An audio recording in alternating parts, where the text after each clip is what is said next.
में से आपको रोजगार मिल जाएगा। देशभक्ति मिल जाएगी। देशभक्ति क्या तिरंगा लगाने से आती है?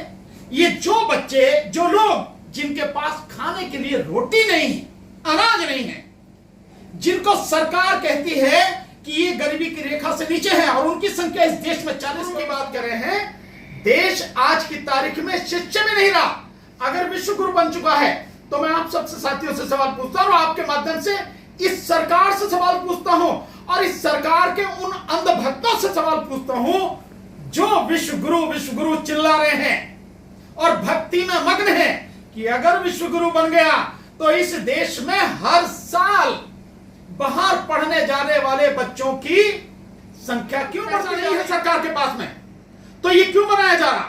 सेंट्रल विस्टा में 23,000 करोड़ से ज्यादा रुपए खर्च किए जा रहे हैं। क्यों खर्च किए? मजदूर हैं, उनकी मजदूरी नहीं दी गई।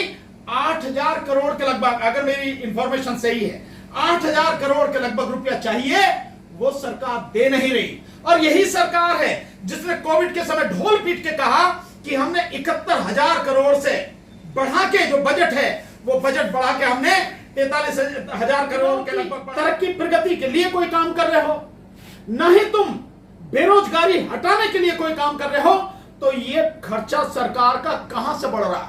तो क्या मैं गलत कर रहा हूं? ये शब्द शायद बुरे लग सकते हैं, लेकिन सही शब्द तो यही है कि सरकार अपनी अय्याशी के लिए अंधाधुंध पैसा खर्च कर रही है, लेकिन देश के लोगों को रोजगार देने के लिए, अय्याशी के लिए पैसा है उनके पास। आप मुझे बताइए, अभी 3 महीने की एक रिपोर्ट आई है, उस रिपोर्ट के अनुसार जितना बजट था उस बजट से लगभग 3.25-4 लाख करोड़ रुपया फालतू खर्च हो गया। और उस रिपोर्ट में यह भी है कि जो पैसा खर्च हुआ है वो सरकारी जो अधिकारी कर्मचारी हैं उनके वेतन, पेंशन और उनके लिए जो भी होता है उस पर पैसा ज्यादा खर्च हुआ है, तकरीबन 5-5.5 लाख करोड़। मैं आपके सामने ये बात सरकार से पूछना चाहता हूं, सरकार लोगों को रोजगार दे नहीं रही, किसी तरह की भी कोई भर्ती है नहीं, जो सीटें खाली पड़ी हैं उनको भी भरा नहीं जा रहा, जो रिटायर हो गया वो सीट खाली पड़ी रहती है। फिर सरकार का खर्चा कहां से बढ़ रहा? क्या देश की जनता को यह सवाल सरकार से पूछना नहीं चाहिए, मोदी सरकार से पूछना नहीं चाहिए कि तुम जब लोगों को नौकरी नहीं दे रहे, कोई और चीज में तुम काम नहीं कर रहे, न शिक्षा के क्षेत्र में तुम काम कर रहे हो, न तुम जो आपके स्वास्थ्य सुविधाओं के क्षेत्र में कोई काम कर रहे हो, न ही तुम महिलाओं की तरक्की प्रगति के लिए कोई काम कर रहे हो, न ही तुम बेरोजगारी हटाने के लिए कोई काम कर रहे हो, तो ये खर्चा सरकार का कहां से बढ़ रहा है? तो क्या मैं गलत कर रहा हूं? ये शब्द शायद बुरे लग सकते हैं, लेकिन सही शब्द तो यही है कि सरकार अपनी अय्याशी के लिए अंधाधुंध पैसा खर्च कर रही है, लेकिन देश के लोगों को रोजगार देने के लिए उसके पास पैसा नहीं है। अगर पैसा नहीं है सरकार के पास में, तो ये क्यों बनाया जा रहा? सेंट्रल विस्टा में 23,000 करोड़ से ज्यादा रुपए खर्च किए जा रहे हैं। क्यों खर्च किए जा रहे हैं? प्रधानमंत्री इस देश में मोदी से पहले भी बहुत हुए, सब लोग एयरफोर्स के विमान में चलते थे। क्यों 2 विमान 17,000 करोड़ की लागत के इस देश में लाए गए हैं? क्यों? पहले वाली बात नहीं है ना, विश्व गुरु बन चुका है। पहले जैसे थोड़े पहले तो लोग बैलगाड़ी से चलते थे, अब गाड़ी से चलते हैं। विश्व गुरु नहीं, शिष्य भी नहीं रहा। आप विश्व गुरु की बात कर रहे हैं, देश आज की तारीख में शिष्य भी नहीं रहा। अगर विश्व गुरु बन चुका है तो मैं आप सबसे साथियों से सवाल पूछता हूं, और आपके माध्यम से इस सरकार से सवाल पूछता हूं, और इस सरकार के उन अंधभक्तों से सवाल पूछता हूं जो विश्व गुरु चिल्ला रहे हैं और भक्ति में मग्न है कि अगर विश्व गुरु बन गया तो इस देश में हर साल बाहर पढ़ने जाने वाले बच्चों की संख्या क्यों बढ़ती जा रही है? जो संख्या 8 साल पहले लगभग 3-4 लाख थी, वो संख्या आज बढ़ के 7 लाख पार कर चुकी है। लगभग 8 लाख के लगभग बच्चे दूसरे देशों में पढ़ने जाते हैं। विश्व गुरु है तो वहां से यहां पढ़ने आने चाहिए ना, वो तो हो नहीं रहा, बल्कि यहां से बाहर लोग पढ़ने जा रहे हैं। क्यों? अगर विश्व गुरु है तो। दूसरा, अगर ये देश विश्व गुरु बन गया और देश की जो इकोनॉमी, जो वर्ल्ड की जो 3-4 नंबर की जो इकोनॉमी है लगातार बढ़ रही है, तो इस देश को अब तक पिछले 8 सालों की बात बता रहा हूं मैं, मोदी सरकार की, इन 8 सालों में 10 लाख लोग देश को छोड़ के, भारत को छोड़ के विदेशों की नागरिकता क्यों ले ली उन्होंने? बताओ आप मुझे। और अगर ये देश विश्वगुरु है तो जो बच्चे पढ़ने जाते हैं उनमें से 95% बच्चे क्यों वहीं रह जाते हैं, वापस भारत क्यों नहीं आते? अगर ये विश्वगुरु है तो ये सिर्फ नौटंकी है, प्रचार माध्यम है, उनका जो आईटी सेल है उसके माध्यम से गलत प्रचार किया जाता है, और जो गोदी मीडिया है, जो गुलाम और दलाल मीडिया है, उसके माध्यम से ढोल पीटा जाता है कि सरकार ने ये कर दिया, बल्कि सच्चाई इससे कहीं अलग है। सर, आजादी अमृत महोत्सव मनाया जा रहा है, पूरा देश खुशी का माहौल है, आप कुछ तो पॉजिटिव बातें कीजिए। आज तो कम से कम पॉजिटिव बातें नहीं, हम तो पॉजिटिव ही बातें कर रहे हैं भाई। अगर मैं ये कह रहा हूं कि देश के बच्चों को रोजगार दो तो इससे बड़ी पॉजिटिव बात कौन सी होगी? ये तो पॉजिटिव बात है। अगर मैं ये कह रहा हूं कि भयानक महंगाई है, इस महंगाई को खत्म किया जाए, कम किया जाए, तो इसमें कहां नेगेटिव बात है? पॉजिटिव बात है। अगर मैं ये कह रहा हूं सरकार की जिम्मेदारी है इस देश के बेरोजगार युवाओं को, युवतियों को रोजगार दे, और जो भयानक बेरोजगारी अब से पहले कभी नहीं थी, जो आज है, उसे खत्म करना सरकार की जिम्मेदारी है, तो ये पॉजिटिव है, कहां नेगेटिव? कहां? ये तो पॉजिटिव है सब कुछ। क्या आप नहीं चाहते कि बच्चों को रोजगार मिले? क्या आप नहीं चाहते कि अच्छी शिक्षा मिले? क्या आप नहीं चाहते कि देश के नागरिक जो हैं उनको स्वास्थ्य सुविधाएं मिले? और क्या आप नहीं चाहते कि इस देश के किसानों की बात सुनी जाए, उनकी जो दिक्कतें वो दूर करी जाए? क्या आप नहीं चाहते? क्या आप नहीं चाहते इस बात को कि जो मजदूर हैं उन मजदूरों की दिक्कतें दूर की जाए? अभी एक आंकड़ा आपने सुना, बड़ा मजेदार आंकड़ा, और आंदोलन भी हो रहा है। बड़ी मजेदार बात यह है कि आंदोलन भी हो रहा है, और आंदोलन इस बात के लिए हो रहा है कि मनरेगा के जो मजदूर हैं, जंतर मंतर पर चल रहा, आपने खबर भी किया होगा कि मनरेगा के जो मजदूर हैं उनकी मजदूरी नहीं दी गई। 8,000 करोड़ के लगभग, अगर मेरी इंफॉर्मेशन सही है, 8,000 करोड़ के लगभग रुपया चाहिए, वो सरकार दे नहीं रही। और यही सरकार है जिसने कोविड के समय ढोल पीट के कहा कि हमने 71,000 करोड़ से बढ़ा के जो बजट है, वो बजट बढ़ा के हमने 43,000 करोड़ के लगभग बढ़ाया था, वो अब वही पीछे लाके उसी जगह रख दिया।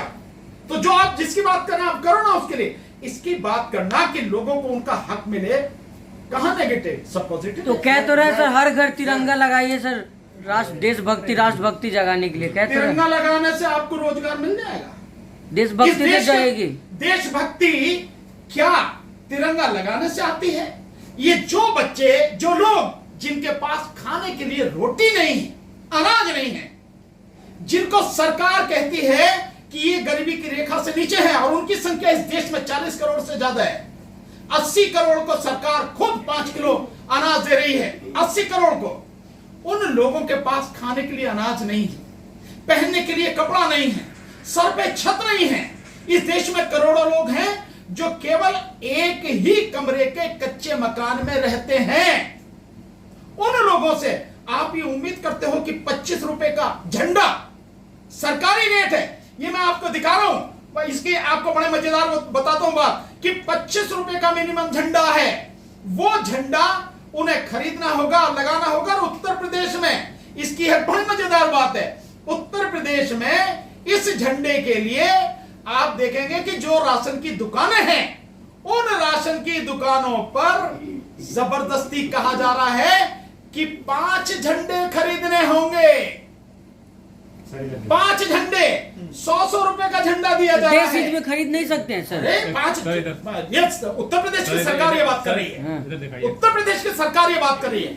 लोगों से बिना पूछे उनसे 25 रुपए काट लिए जा रहे हैं झंडे के। तिरंगे का वही लोग विरोध कर रहे हैं जब 14 अगस्त को अपना स्वतंत्रता दिवस मानते हैं। ये लोग, ये बात बीजेपी लोग कह रहे हैं, पाकिस्तान में स्वतंत्रता दिवस मानने वाले लोग ही तिरंगे का विरोध कर रहे हैं। ये आप नहीं बोल रहे हैं, ये तो आपके मुंह से उन लोगों के शब्द आ रहे हैं जो हकीकत में, हाँ बीजेपी, जो हकीकत में देश गद्दार हैं देश के, उनके आ रहे हैं। ये उन लोगों के वही हैं जिन्होंने जीवन में कभी भी भारत का झंडा अपने ऑफिस पर नहीं लगाया।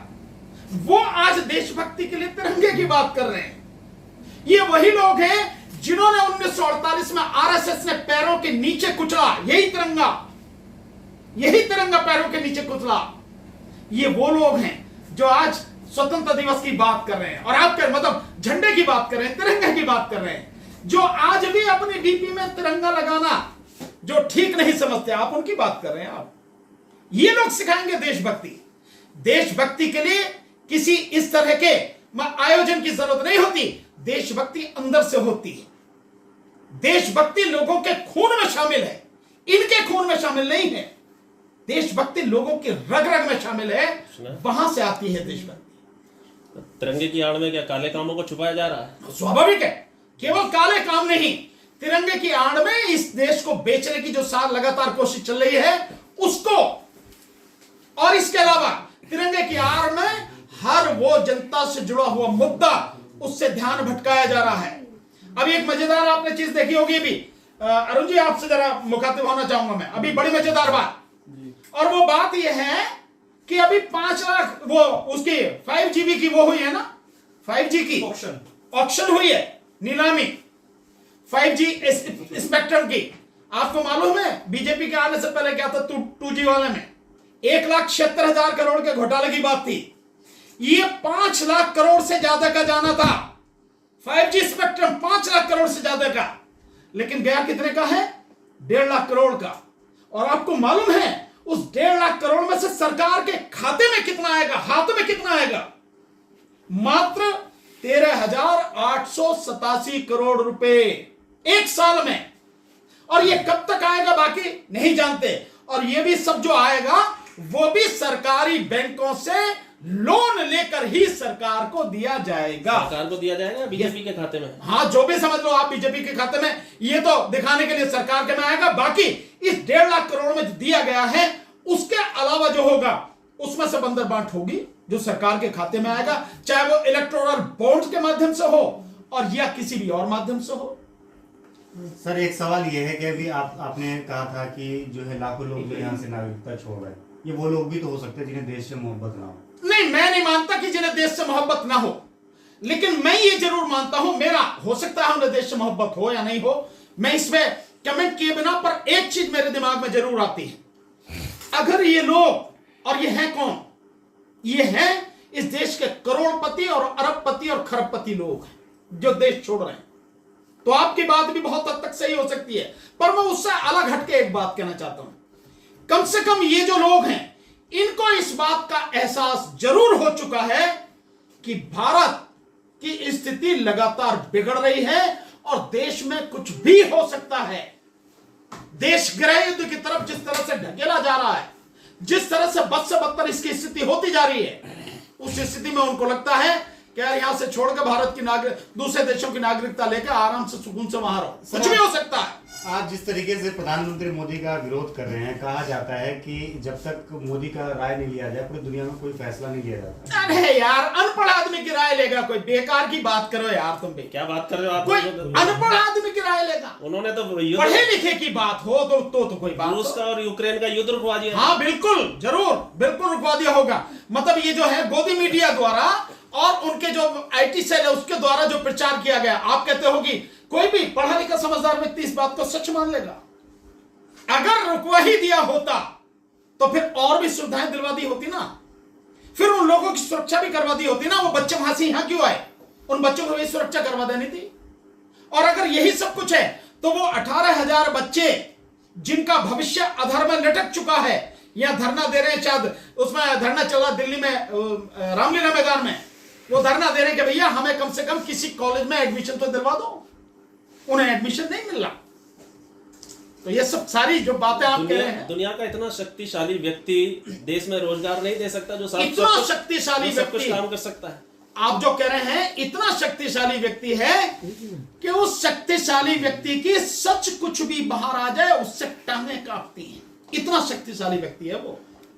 इतना शक्तिशाली व्यक्ति है कि मीडिया के लोगों के जवाब देने से उसकी रूह तक कांपती है। वो इतना शक्तिशाली व्यक्ति है कि 8 साल में एक भी प्रेस कॉन्फ्रेंस कर नहीं सका। इतना शक्तिशाली व्यक्ति है। और इतना शक्तिशाली व्यक्ति है कि उसकी हिम्मत नहीं होती कि लोगों के सामने आके सच कह सके। झूठ में जीता है, झूठ के अलावा उसके पास कुछ नहीं है। सुबह से शाम तक, रात दिन 24 घंटे झूठ ही झूठ और कुछ है ही नहीं।